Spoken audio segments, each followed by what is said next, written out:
네, 안녕하세요, 여러분. 자, 지난 시간에 칸트의 의무론에 대해서 그냥 아주 간략한 도입 부분까지 했는데요. 일단 칸트는 이중적 인간관을 가지고 있었고, 인간은 자연적 존재, 경향성을 가지고 있는 자연적 존재인과 동시에 이성을 가지고 있는 이성적 존재자이다. 자, 그리고 칸트 철학은 인간의 존엄성, 인간이 왜 존엄한지에 대해서 밝히기 위한 철학이다라고 얘기를 했었고, 그 결론, 인간이 왜 존엄한가? 인간은 이성을 통해서 도덕 법칙을 스스로 만들어내고 스스로 지킬 수 있다. 즉 자율성을 가지고 있기 때문에 존엄성을 가진다라고 얘기를 했었습니다. 자, 그리고 선의지, 칸트에서 가장 중요한 단어라고 할 수 있는 선의지.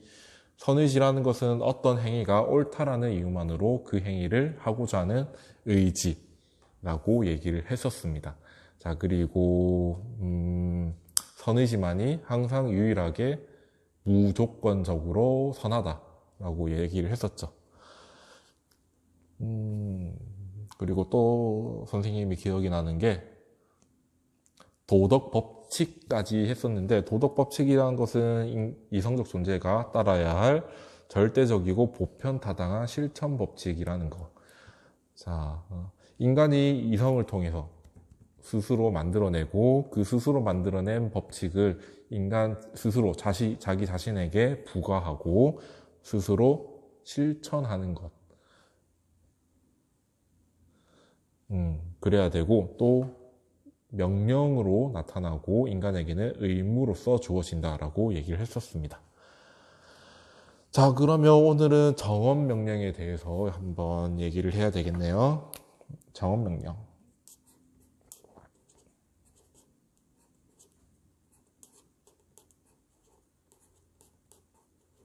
자, 정언명령이 무엇인지에 대해서 얘기를 하기 이전에 정언명령과 반대되는 명령에 대해서 얘기를 할까 해요.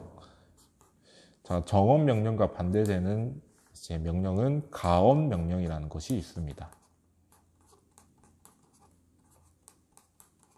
자, 이 가언명령이라는 것은요, 우리가 어떤 목적을 가지는 것을 얘기를 하는데, 어떤 거였냐면, 선생님에게 칭찬을 듣기 위해서는 무엇을 위해? 선생님에게 칭찬을 듣기 위해서는 어떤 무엇을 해야 된다.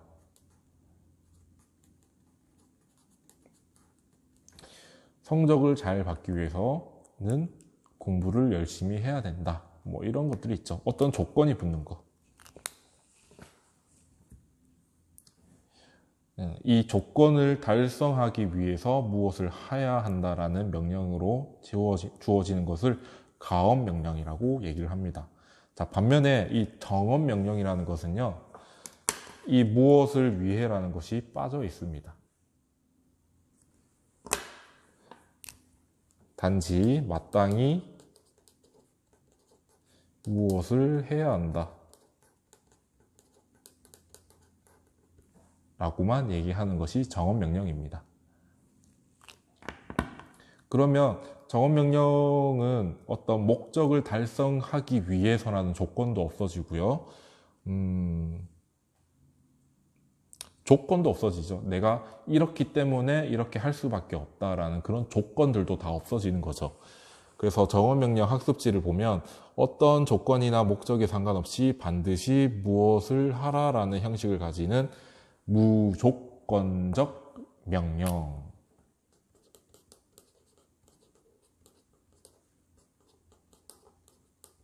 이라고 적혀 있습니다. 아까 말했잖아요. 이 무엇을 위해라는 이 조건이 없고 조건이 없이 마땅히 무엇을 해야 된다라는 얘기를 하기 때문에 무조건적 명령. 자, 도덕법칙은 정언명령의 형식으로 나타난다. 도덕법칙은 이성적 존재자인 인간이 마땅히 지켜야 하는 것인데, 어떤 조건이나 목적을 달성하기 위해서 하는 것이 아니라 단순히 그것이 옳다라는 이유만으로 하는 것이기 때문에 조건이 없어집니다. 그래서 이 정언명령의 형식으로 나타나는 것이고, 개인의 선호 또는 특수한 조건에 상관없이 옳은 행위를 하라고 지시한다. 여러분들이 무엇을 좋아하고 무엇을 싫어하는지, 또 여러분들이 귀찮은지 귀찮지 않은지 그런 특성 상관없이 반드시 해야 되는 겁니다. 자, 밑에 박스는 그냥 넘겨보도록 하고 여러분들은 반드시 꼭 읽어보세요. 자, 다음 장 학습지를 보면 작업 명령은 인간에게 의무로 주어진다. 자, 의무란 무엇인가?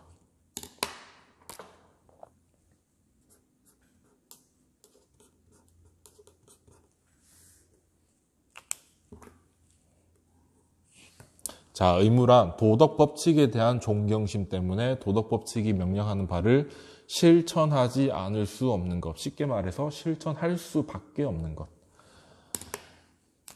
자, 도덕 법칙이 있는데, 자, 도덕 법칙이 있어요. 자, 이것은 내가 이 숭고한 법칙이기 때문에 나는 이것을 반드시 따라야만 해. 스스로 내가 이것을 따라야 된다라고 생각을 하고 그것을 필연적으로 따를 수밖에 없습니다.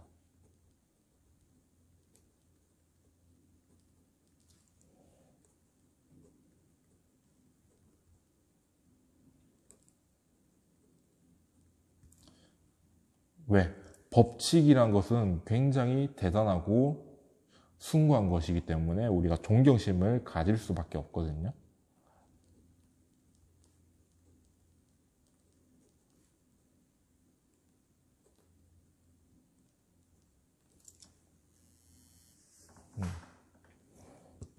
존경심을 가질 수밖에 없다. 그렇기 때문에 우리는 의무로서 필연적으로 따를 수밖에 없다. 자, 그래서 밑에 2번 동그라미 보면 행위의 도덕적 가치는 행위의 동기가 의무이거나 선의지이거나 도덕 법칙일 때만 성립을 한다. 정리를 하면 보이나? 도덕적 행위, 도덕적 행위란 무엇인가? 선의지에 따르는 행위, 또는 도덕 법칙에 따르는 행위,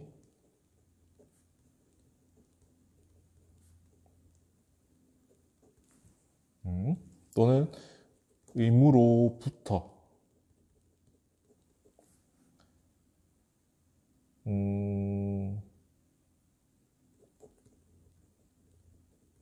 또 다른 말로는 의무이기 때문에 행한 행위.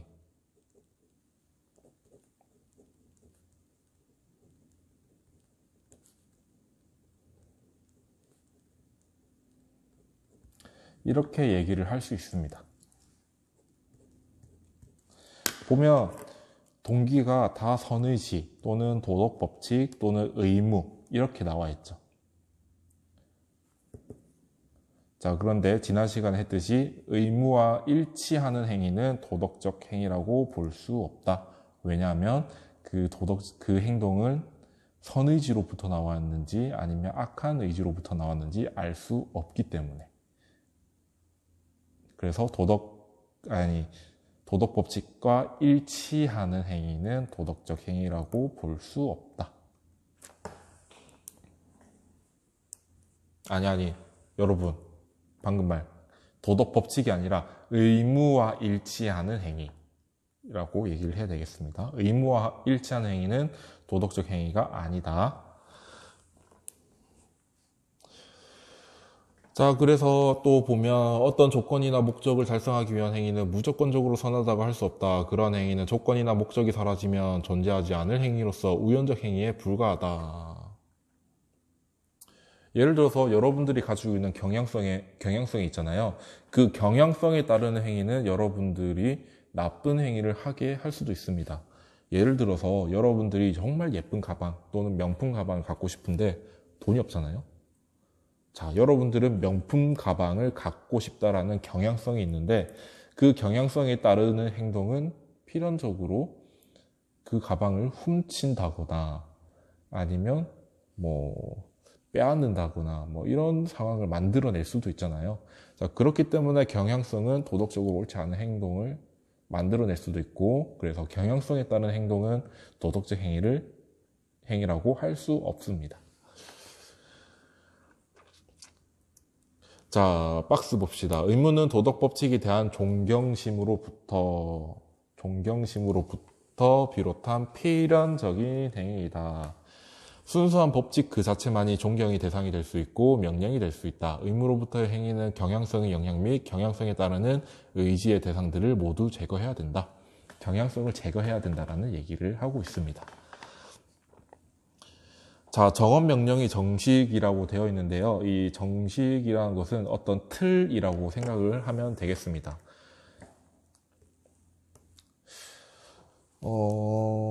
그래서 정언 명령이 가지고 있는 틀, 특히 인간에게 제시되는 틀은 크게 세 가지가 있는데 선생님은 두 가지만 얘기를 할게요. 세 번째 정식은 여러분들이 좀 많이 헷갈려 하더라고요.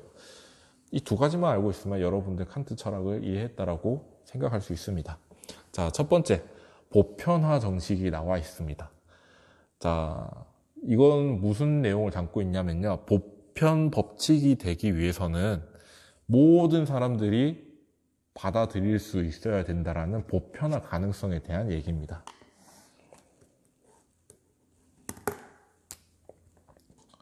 보편화 정식.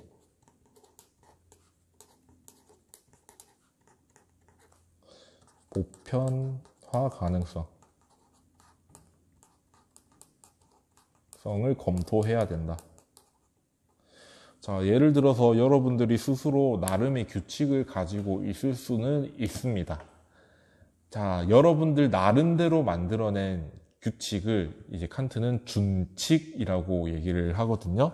자, 이 준칙은 여러분들에게는 적용이 될 수 있지만 모든 사람들에게 적용이 될 수 있는지 될 수 없는지는 생각을 해봐야 됩니다. 만약에 모든 사람들이 이 세상에 존재하는 모든 이성적 존재자들이 따를 수 있다라고 판단이 되면 그것은 보편화가 가능한 것이고 그때에서만 비로소 도덕 법칙이라고 얘기를 할 수 있습니다. 그래서 통과가 되면 비로소 도덕 법칙, 준칙이 법칙이 되는 것이죠.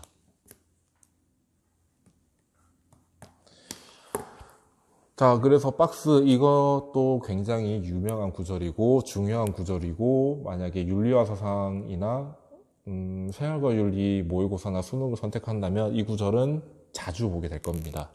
내 행위 준칙이 언제나 동시에 보편적 입법의 원리가 될 수 있도록 행위하라. 이제 의무의 모든 명령은 이 유일한 명령으로부터 도출될 수 있다. 여러분들 각자가 가지고 있는 규칙, 즉 준칙이 보편적 입법의 원리, 모든 사람들이 적용하고 실천할 수 있는 원리가 될 수 있도록 행해야 된다라는 얘기를 하고 있는 겁니다. 자, 두 번째, 인간성의 정식. 이거는 인간 존엄성에 대한 얘기거든요. 칸트의 의무론에서 정말 중요한 내용이라고 할 수 있습니다.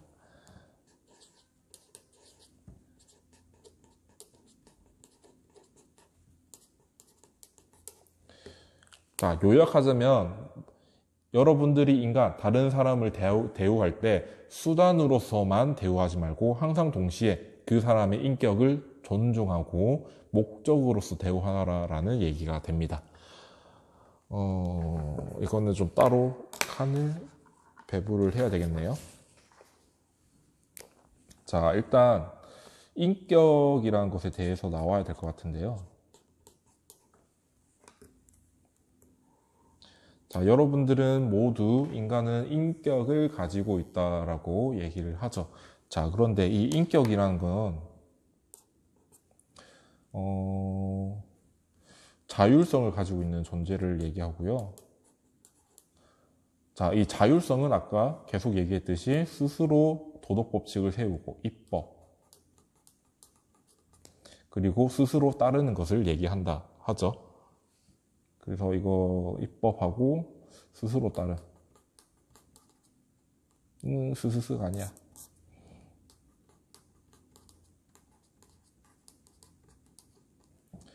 자, 이렇게 도덕 법칙을 스스로 만들 수 있다라는 존재는 굉장히 높은 가치를 가지고 있고요. 이 높은 가치를 가지고 있기 때문에 어느 누구도 다른 것에 의해서 대체가 될 수 없습니다.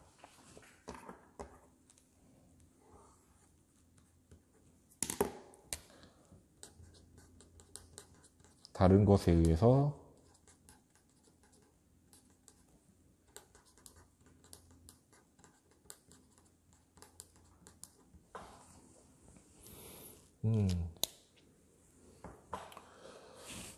자, 다른 것에 의해서 대체가 불가능하기 때문에 항상 소중한 거고, 정말 높은, 어느 누구도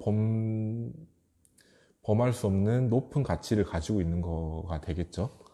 자, 그래서 인간성의 정신 밑에 기억 보면 모든 도덕적 가치의 근원은 도덕 법칙인데, 이 도덕 법칙을 누가 만드나요? 인간이 만들어냅니다.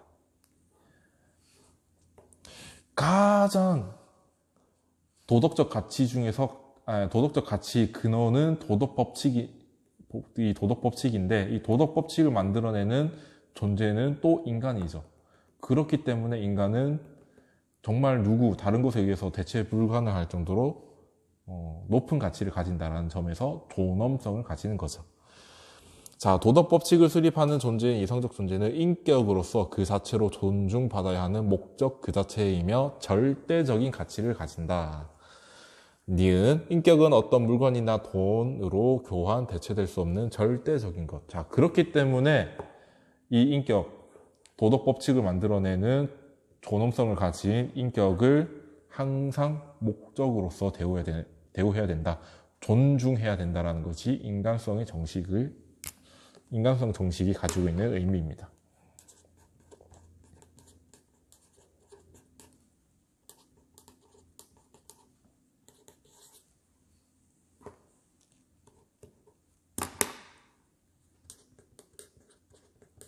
그래서 인격 존중의 의미를 담고 있습니다.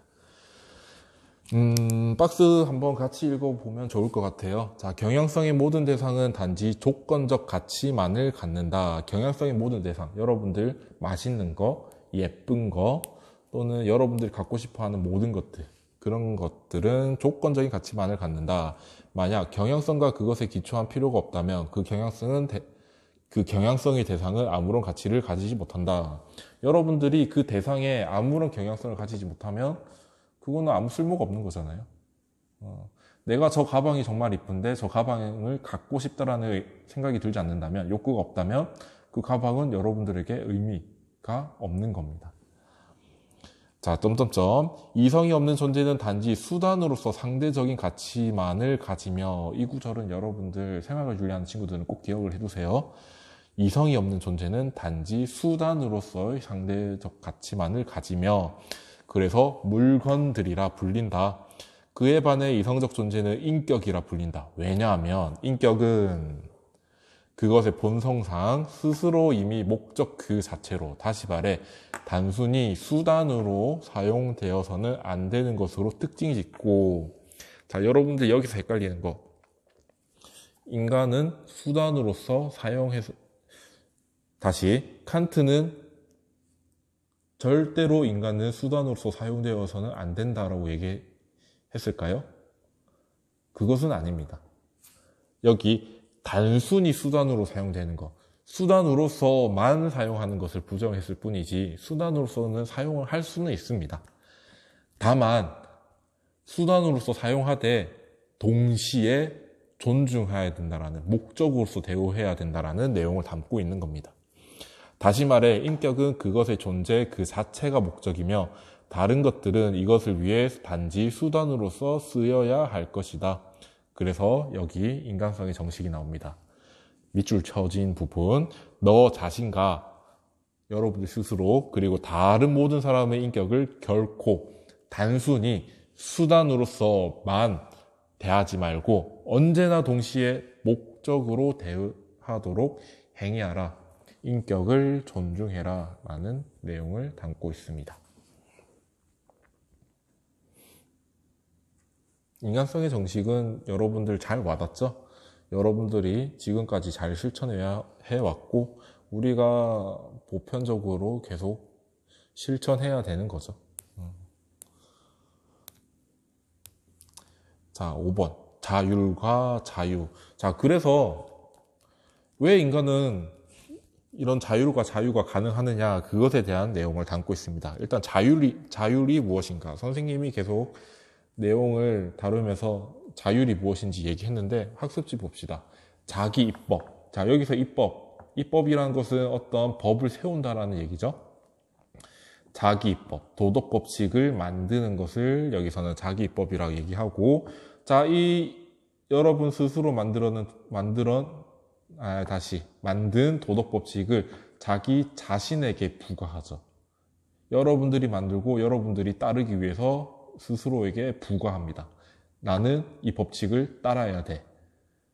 자, 이런 점에서 여러분들 스스로 만들어낸 것에 따라서 자기를 지배하는 것, 자기 지배가 드러나는 거죠. 그래서 스스로 보편적이고 필연적인 도덕 법칙을 세우고 자신에게 부과하여 그에 따르는 것이 자율이고, 이것이 인간이 존엄한 이유이다 라고 설명하고 있습니다. 자, 박스 한번 같이 봅시다. 자율은 인간과 모든 이성적 존재의 존엄성의 근거이다.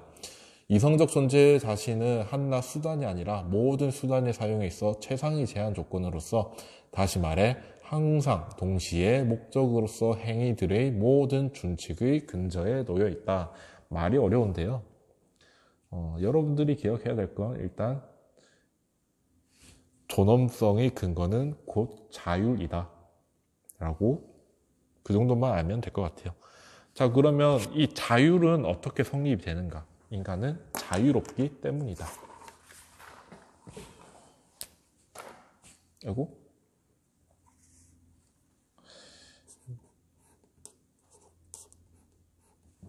자유.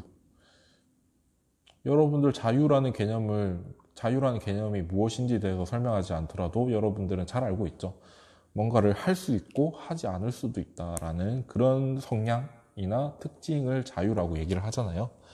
자, 그런데 인간은 이 자유를 가지고 있기 때문에 도덕법칙을 만들 수도 있고 만들지 않을 수도 있고, 도덕법칙을 따를 수도 있고 따르지 않을 수도 있습니다. 자, 그런데 만약에 이 자유라는 개념이 없으면 여러분들 스스로 자율성을 실현할 수 있는 게 없어지죠. 다시 쉽게 갑시다. 무엇을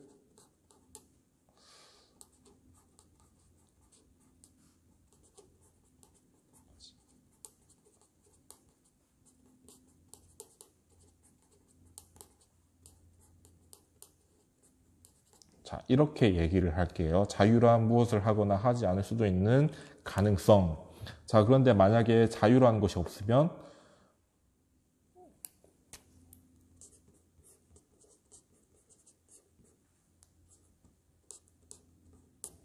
인간에게는 뭐만 남을 수 있을까요? 어떤 물체를 보고 그것에 이끌리는 성향, 경향성밖에 남을 수 없습니다.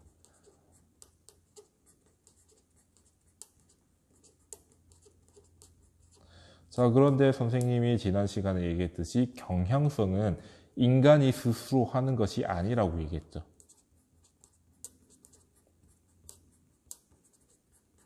하는 것이 아니라 그 존재, 물체가, 여러분들의 욕구, 감정의 대상이 되는 물체나 어떤 존재가 있기 때문에 이끌리는 것이기 때문에 인간이 스스로 하는 것이 아니라 타율적이라고 얘기를 했습니다. 자, 그러면 인간은 굉장히 수동적인 것이 되겠죠. 그리고 인간은 어떤 것에 영향을 받을 수밖에 없는, 또는 지배받을 수밖에 없는 그런 존재가 되겠죠. 자, 그러면 이런 상태의 인간을 여러분들은 존엄하다라고 얘기를 할 수 있나요? 네, 그렇죠. 존엄하다라고 얘기를 할 수 없습니다. 우리는 동물과 다를 바 없는 존재가 되겠죠. 자, 그렇기 때문에 이러한 하거나 하지 않을 수 있는 가능성이 있어야 되고, 할 가능성이 있기 때문에 우리가 법칙을 만들 수도 있는 거고, 만들 수 있음. 그리고 따를 수 있음. 이렇게 되는 겁니다. 이게 자율이죠. 그래서 자율은 자유 때문에 만들어진다 라는 얘기입니다.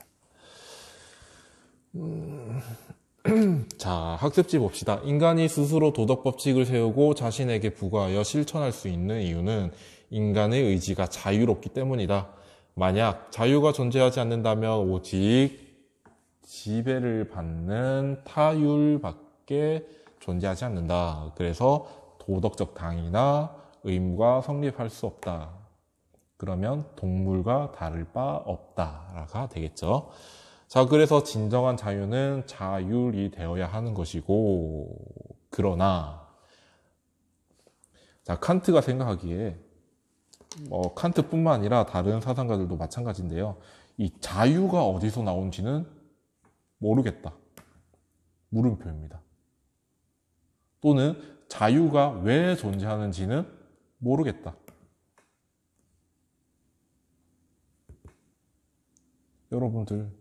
여러분들은 자유가 어디서 나오는지 알 수 있나요?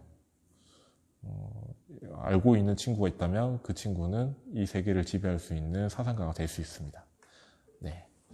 자, 그래서 칸트는 자유가 어디서 나오는지 모르겠지만 반드시 필요하다. 자, 그래서 요청이라는 표현을 사용합니다. 자, 이 요청이라는 단어는 뭐냐면은 증명할 수는 없는데 내가 자유가 어디서 왔는지 증명할 수는 없다. 그렇지만 반드시 전제되어야 한다.